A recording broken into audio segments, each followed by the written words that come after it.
Bueno, cuando una persona que no tiene papeles es detenida, como fue el caso de Umar, se le lleva a los calabozos de la comisaría y, como sabéis, puede permanecer ahí detenido un máximo de 72 horas.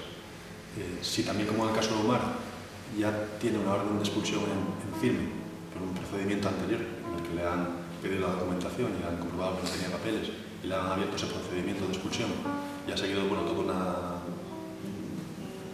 dinámica jurídica que ha concluido con que la orden de expulsión se convierte en firme, la policía, en el momento de detener a Umar, tiene esas 72 horas para poder expulsarle sin necesidad de hacer ya ningún otro trámite jurídico o administrativo. Y eso es lo que la policía y la Brigada de Extranjería de Sisión intentó hacer en el caso de Umar.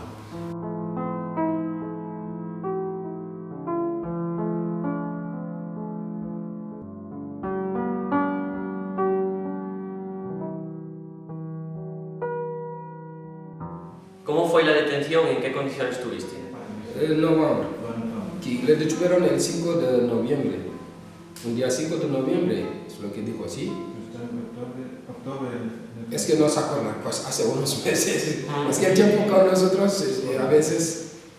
Pero hace un par de meses o 3. Porque no se acuerdan, dice que hace unos 2 o 3 meses. Luego comprobaremos. Vale. Le detuvieron un día 5, ¿no? Noviembre. Vale. Si no se equivoca. Noviembre, sí.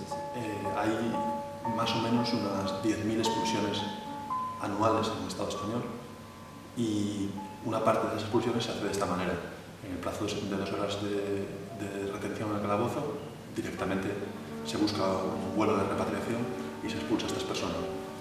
Pero hay otros muchos casos en los que ese periodo de 72 horas es insuficiente por motivos logísticos, digamos, para efectuar esa expulsión. Entonces, al menos en teoría se dice que por este motivo se han creado los centros de internamiento de extranjeros, los CIES. Ha llegado a haber 9 centros de internamiento de extranjeros en el Estado español. Este año pasado, 2012, se han cerrado 2, quedan 7. Y a esos centros de internamiento de extranjeros se puede llevar a las personas inmigrantes detenidas por no tener papeles y se las puede retener allí durante un periodo máximo de 60 días, que al menos, sigo diciendo en teoría, es un tiempo que el Estado se reserva, digamos, para poder hacer el trámite de encontrar el vuelo para expulsar a esa persona y también de comprobar cuál es su nacionalidad y también negociar, en su caso, esa repatriación con el país de origen. Que le detuvieron no solo a él, con 3 de sus compañeros, vendiendo, como siempre, esa vez no películas, pero vendiendo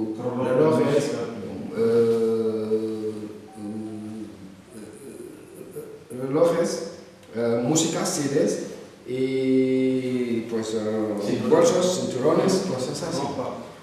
Vale. Como siempre, porque desde que llegó aquí, pues él todos los días va a Marsella, donde se va a coger y pues hace sus actividades y lo sale bien para poder seguir para adelante. Desde que llegó aquí hasta ese día 5 que vinieron a detener, a controlarlo y detenerlo a él y con 3 de sus otros compañeros. Y pues nada, era esto, las condiciones, que él no lo podría sospechar o no sé, que pues llegó ese día, así cayeron sobre él y los detuvieron los 4 y a los 3 les soltaron, pero a él no. En el caso de Umar se siguieron las 2 estrategias paralelamente. Por un lado, la Brigada de Extranjería intentó tramitar el billete de vuelta a Senegal de una manera rápida para expulsarle en esas 72 horas que tienen, y por otro lado, por si acaso no les daba tiempo a hacer eso, presentaron a Umar ante el juez para pedir su internamiento en un centro de extranjeros para tener esos 60 días más para poder expulsarlo. Lo que sucedió es que el juez determinó que no había motivo para internar a Umar en un centro de internamiento, con lo cual lo que se estaba diciendo también implícitamente es que Umar tenía un arraigo social en Asturias, que llevaba aquí 6 o 7 años, que tenía un domicilio conocido, digamos que argumentos que también van en la línea de argumentar el sinsentido de expulsar a una persona que está arraigada en la sociedad asturiana y que pues, es detenida y expulsada obviamente por leyes injustas, por leyes racistas y por leyes que lo que tratan es de generar miedo entre el conjunto de la población. ¿Cuáles fueron los motivos que argumentaron para querer expulsarte del país y del Estado español?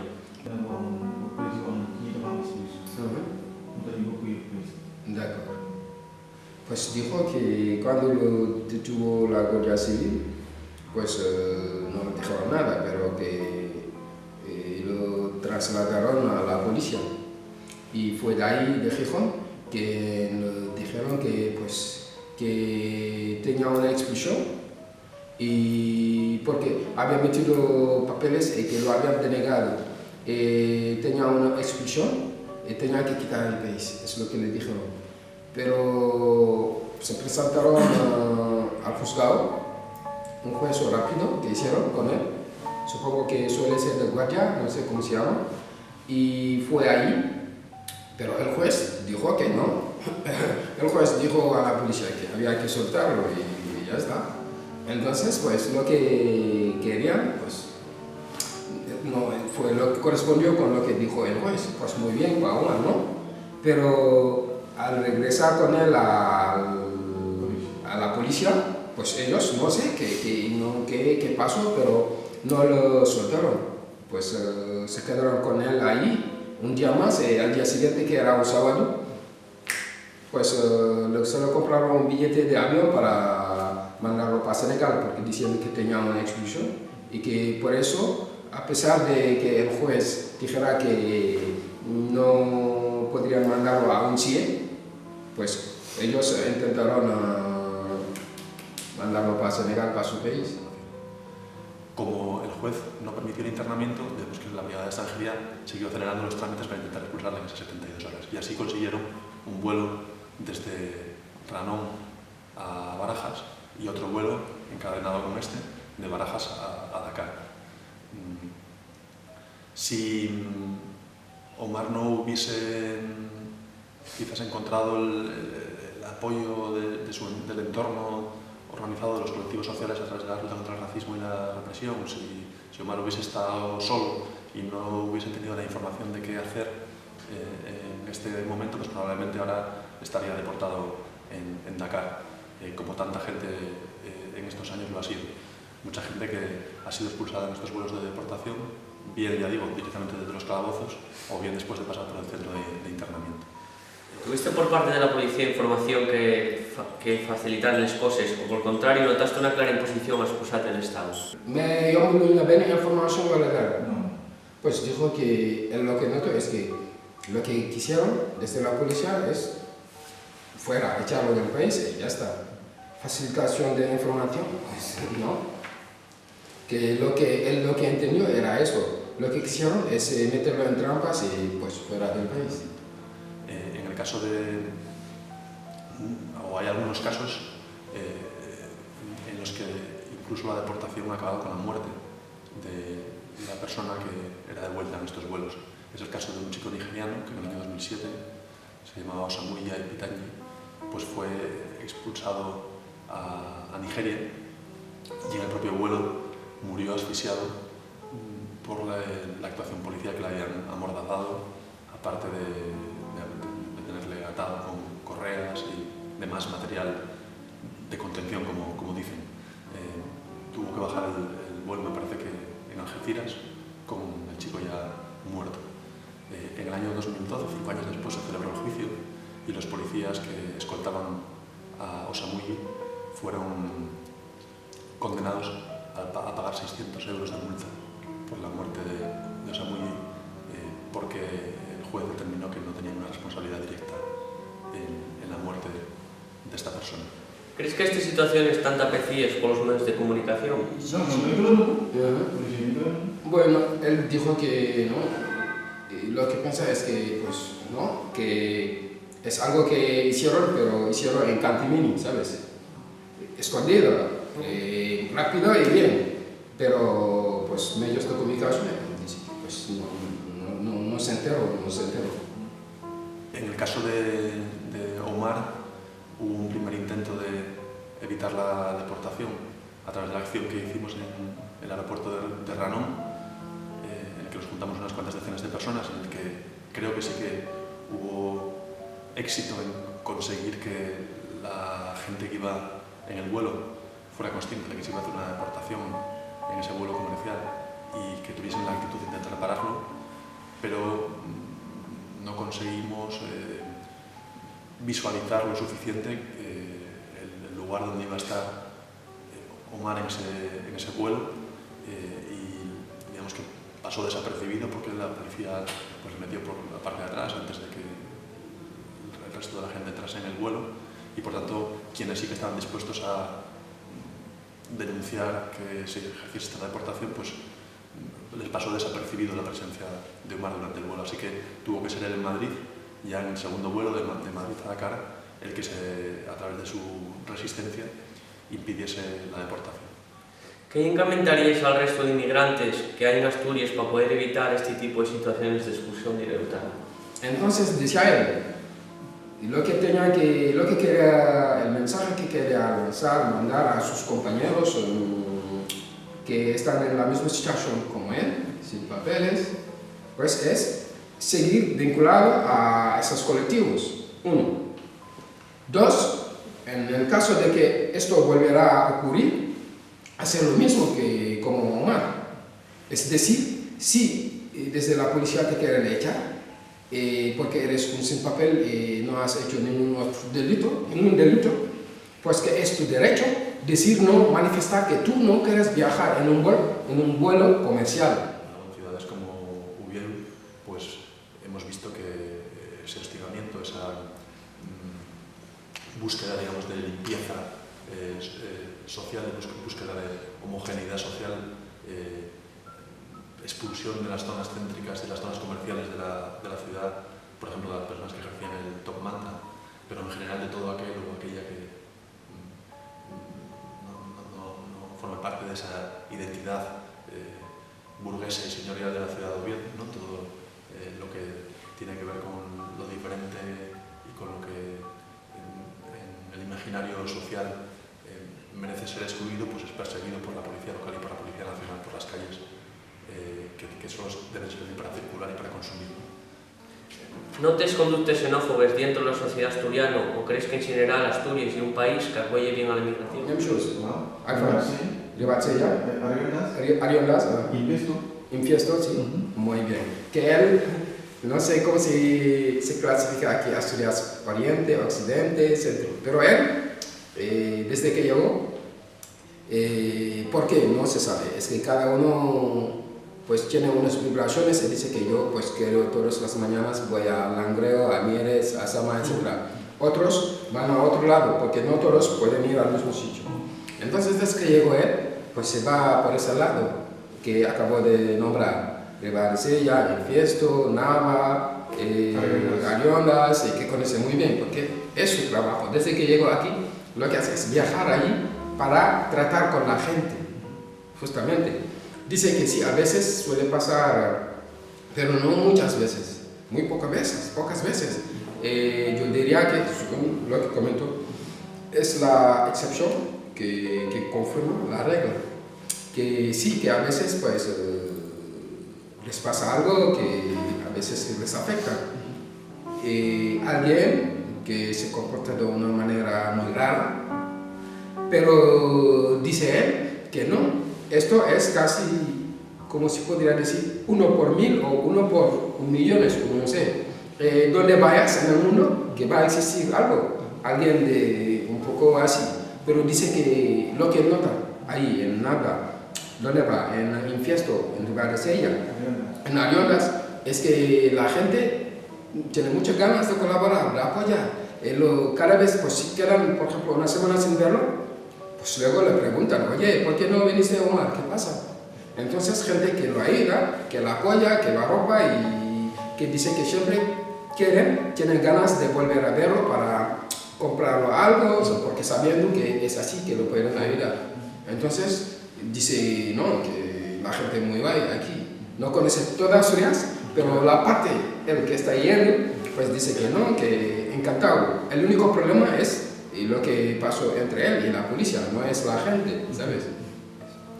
Digo que en el caso de Omar, si el juez hubiese determinado su internamiento, hubiese ido a este centro de internamiento de extranjeros de Aluche y allí hubiese podido permanecer hasta 60 días. En los últimos años se han acumulado informes pues, de colectivos como el Ferrocarril Clandestino en Madrid, del Comité de Ayuda al Refugiado, de Women's Link, concretamente sobre las mujeres que son detenidas en los centros de internamiento, y otros muchos informes que constatan que los centros de internamiento de extranjeros, que teóricamente son estamentos no penitenciarios, en realidad sus condiciones son mucho peores que las de las cárceles españolas, que ya es decir. En estos informes se muestra las condiciones de vida de las personas en los centros de internamiento y la existencia también de celdas de aislamiento, la existencia de maltratos policiales dentro del centro de internamiento o también en los momentos de las deportaciones. Seguro que conocéis vídeos, por ejemplo, en el aeropuerto de Barajas, en los que se ve cómo la policía golpea a las personas que tratan de resistirse porque no quieren entrar en un avión de deportación. Pues dentro de lo que son los centros de internamiento de extranjeros, pues se dan continuamente casos de vulneración de los derechos humanos más básicos. ¿Cuál era la actual situación? Bien, bueno, dijo que su situación actual es que, supongo que no es único en esa situación, es que había metido papeles y que se lo denegaron desde extranjería. Y bueno, se lo denegaron, a veces cuando pasa eso es por motivo de un contrato, porque si no metes los papeles con un contrato, no pasa. Porque antes se podía conseguir un papel con lo que llaman el arraigo social. Pues estar muy bien integrado aquí en la sociedad asturiana y tener a alguien que te puede garantizar, como se dice con nosotros, para, pues, con los medios económicos. Esto valía hace unos 2 o 3 años para conseguir los papeles, después de estar aquí más de 3 años. Él está aquí 5, entonces, pero la ley de extranjería, como se dice, va siempre así, caminando. Entonces, el problema es que ahora, sin un contrato de trabajo válido, importante, porque no se trata de ir a basurar, sacar algo y no funciona. Entonces, que sin un contrato de trabajo válido no puede conseguir los papeles. Es su único problema, porque a pesar, pues, fuera de esto no tiene otro problema, no tiene ni antecedentes penales ni nada. Entonces, no es un delincuente, como se suele decir, es alguien, un ser humano que está aquí buscándose la vida.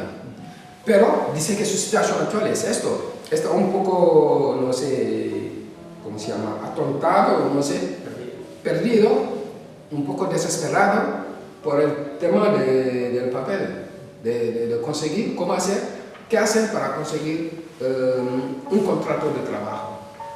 Entonces dice que pues con el trabajo que hace de venta ambulante para buscarse la vida, pues sigue haciéndole, porque tiene que ir para adelante, tiene que mantenerse y mantener a su familia.